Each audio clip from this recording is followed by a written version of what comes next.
Fala, meus irmãos, como vocês estão? Sejam bem-vindos a mais um vídeo. E hoje eu vim aqui para fazer a continuação da série de Jó. Então, no primeiro vídeo eu dei um resumo da história de Jó e falei sobre o capítulo 1 e 2. E hoje nós vamos continuar com o 3 e com o 4.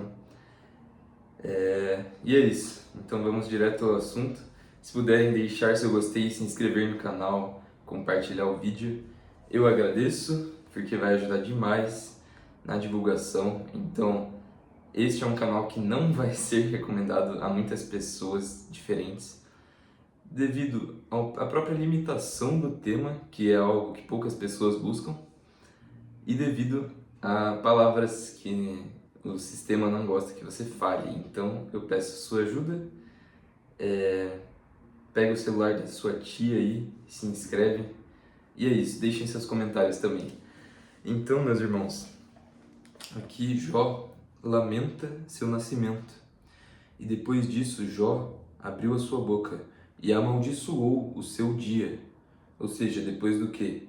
Depois de que ele estava muito mal, muito doente, com um sofrimento inimaginável. Então ele falou: pereça o dia em que eu nasci, e a noite em que se disse, foi concebido um filho homem. Que aquele dia seja trevas, que Deus não o considere lá de cima, nem permita que a luz brilhe sobre ele. Que as trevas e a sombra da morte o maculem, que uma nuvem habite sobre ele e que a escuridão do dia o aterrorize.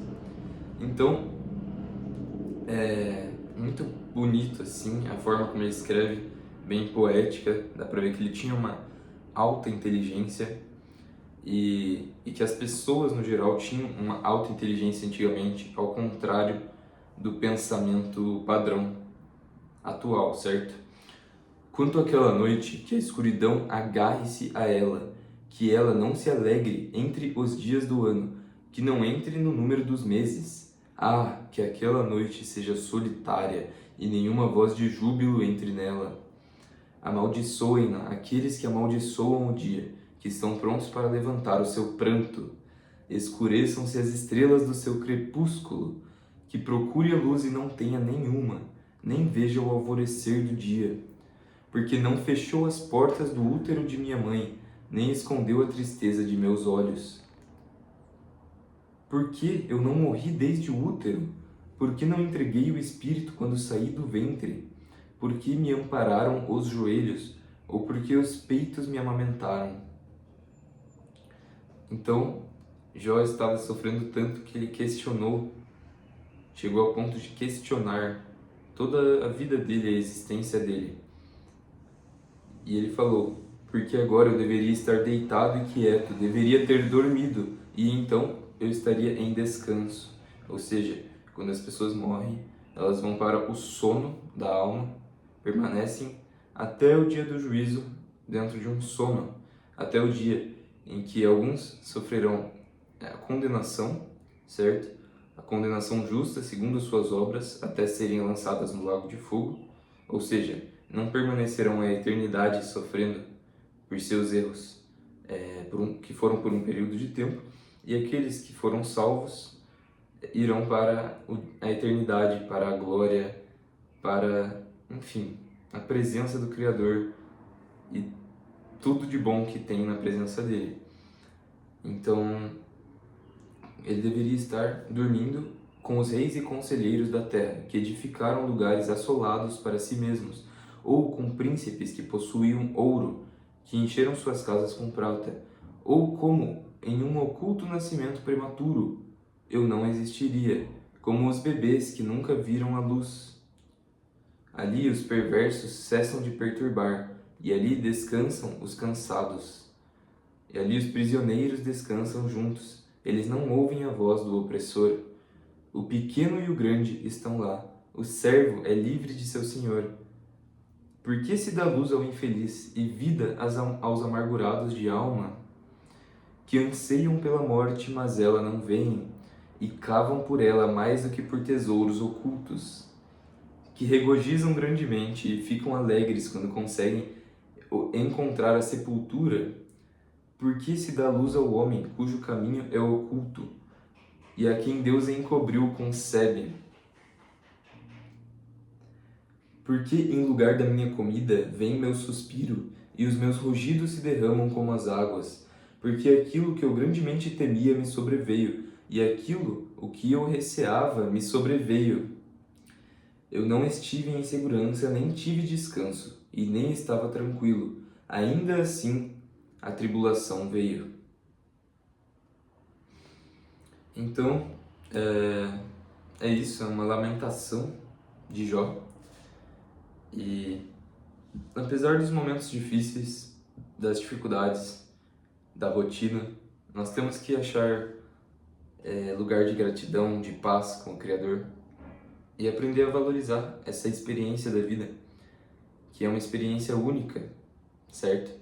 Mas não aproveitá-la e vivê-la da forma que o mundo diz, mas sim viver a vida verdadeiramente como ela deve ser vivida, com um propósito do Criador, que não é a forma mais fácil, mas é a melhor, é a única que vale a pena, porque é esse propósito que nos leva, esse caminho estreito que nos leva à vida eterna. Então, é nesse propósito, nesse ritmo, nesse entendimento que nós devemos seguir. É a única forma de valer a pena, porque nós não vivemos para nós mesmos. É isso que um dia cada um de nós teve que entender, porque nós não nascemos sabendo disso. 99% das pessoas não foram seus pais que ensinaram esse caminho, mas o Criador nos pegou e nos transportou do reino das trevas, do reino deste mundo, para o reino de seu Filho amado, nos lugares celestiais. Nos deu lugar para nos assentarmos lá, nos deu uma mesa, um lugar na mesa da ceia das bodas do Cordeiro, e tem preparado para nós um novo nome, os rios da água da vida, os frutos e tudo aquilo que o Criador tem preparado para aqueles que o amam. Então, os amigos de Jó, que não foram bons amigos, porque acharam que ele estava passando por aquilo, por aquele sofrimento, por ter pecado, mas não compreenderam que nem todo sofrimento ele vem como um castigo, como uma repreensão do Criador, e sim, muitas vezes para nos ensinar algo, para nos fazer crescer, nos fazer aprender alguma coisa e melhorar, por um propósito e não por castigo. Então, este foi o pecado dos amigos, dos 3 amigos de Jó. Então, no capítulo 4 começa a acusação por parte de Elifaz, na qual é finalizada a primeira parte no capítulo 5, depois Jó o responde no capítulo 6 e 7, que o próximo vídeo será então o 5 e o 6, né? Então vamos ver o que Bildade falou para Jó. Bildade não, Elifaz. Então respondeu Elifaz o Temanita e disse: Se nos propusermos a conversar contigo, te será enfadonho. Mas quem poderá conter as palavras? Eis que instruíste a muitos e fortaleceste as mãos fracas. Tuas palavras seguraram o que estava caindo, e tu fortaleceste os joelhos debilitados. Mas agora isto vem sobre ti e te enfraqueces. Ela toca em ti e te perturbas. Não é este o teu temor, tua confiança, tua esperança, a retidão dos teus caminhos? Lembra, te rogo, quem nunca pereceu sendo inocente? Ou onde foram os justos cortados?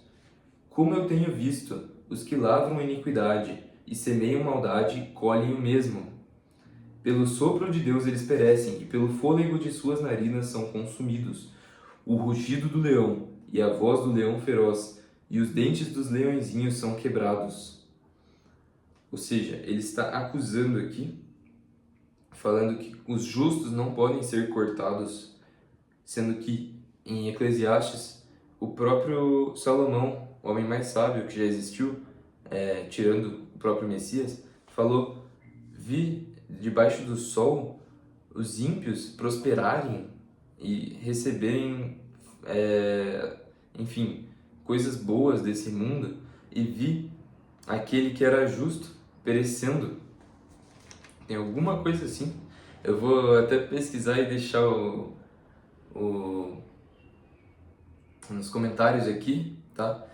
Me cobrem e vamos lá então. O leão velho perece por falta de presa, e os filhotes do leão robusto se dispersam. Trouxeram-me agora algo secretamente, e o meu ouvido recebeu um pouco. Em pensamentos de visões noturnas, quando o sono profundo cai sobre os homens, medo veio sobre mim, e tremendo, todos os meus ossos estremeceram. Então um espírito passou diante da minha face, os cabelos da minha carne se levantaram, ou seja, ele se arrepiou. Ficou inerte, mas eu não pude discernir sua forma. Uma imagem estava diante dos meus olhos. Houve silêncio, e eu ouvi uma voz dizendo: será o homem mortal mais justo do que Deus? Será o homem mais puro do que o seu Criador?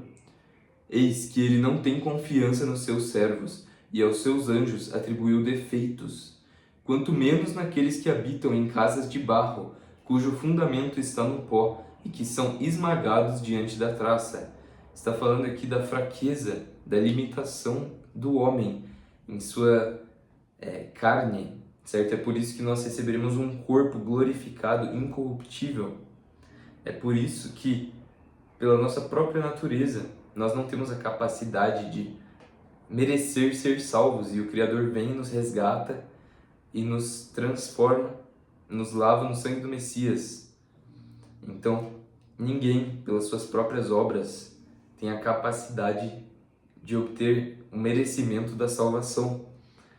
Dessa forma, eles são destruídos desde a manhã até a noite. Eles perecem para sempre, sem nenhuma consideração. Sua excelência que está neles não some, eles morrem, e sem sabedoria.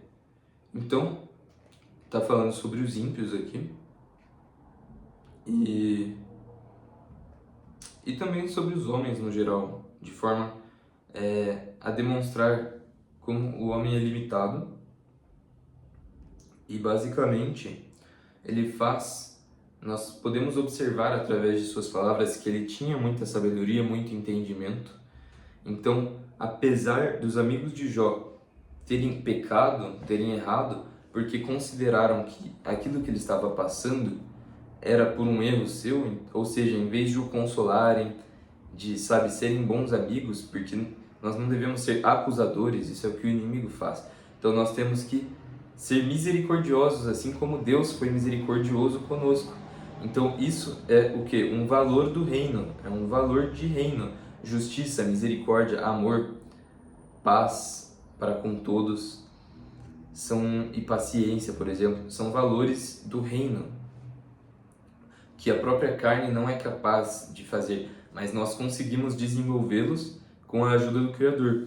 Então, dessa forma, dá para observar que ele tem muito conhecimento. Ele sabia quem era o Criador dos céus e da terra. Tanto é que ele falou: será o homem mais puro do que o seu Criador? Ou seja, dá para observar que ele tinha um entendimento da santidade do Criador, o que 1% das pessoas tem hoje em dia. Quase ninguém entende. Sei lá, dá para dizer que 5% tem algum entendimento que o Criador é santo, que ele não aceita, não consegue habitar onde há pecado. Algumas pessoas compreendem isso, mas mesmo tendo alguma sabedoria, eles erraram, entendeu? Não foram bons amigos, não consolaram Jó. Mas então, meus irmãos, este foi o vídeo. Na próxima eu venho com a continuação, capítulo 5 e 6. E que o Criador vos abençoe grandemente. E é isso. É isso, eu já pedi para vocês fazerem as coisas do YouTube aí, ajudarem no canal. Então, no mais, que o Criador abençoe o dia de vocês e até a próxima.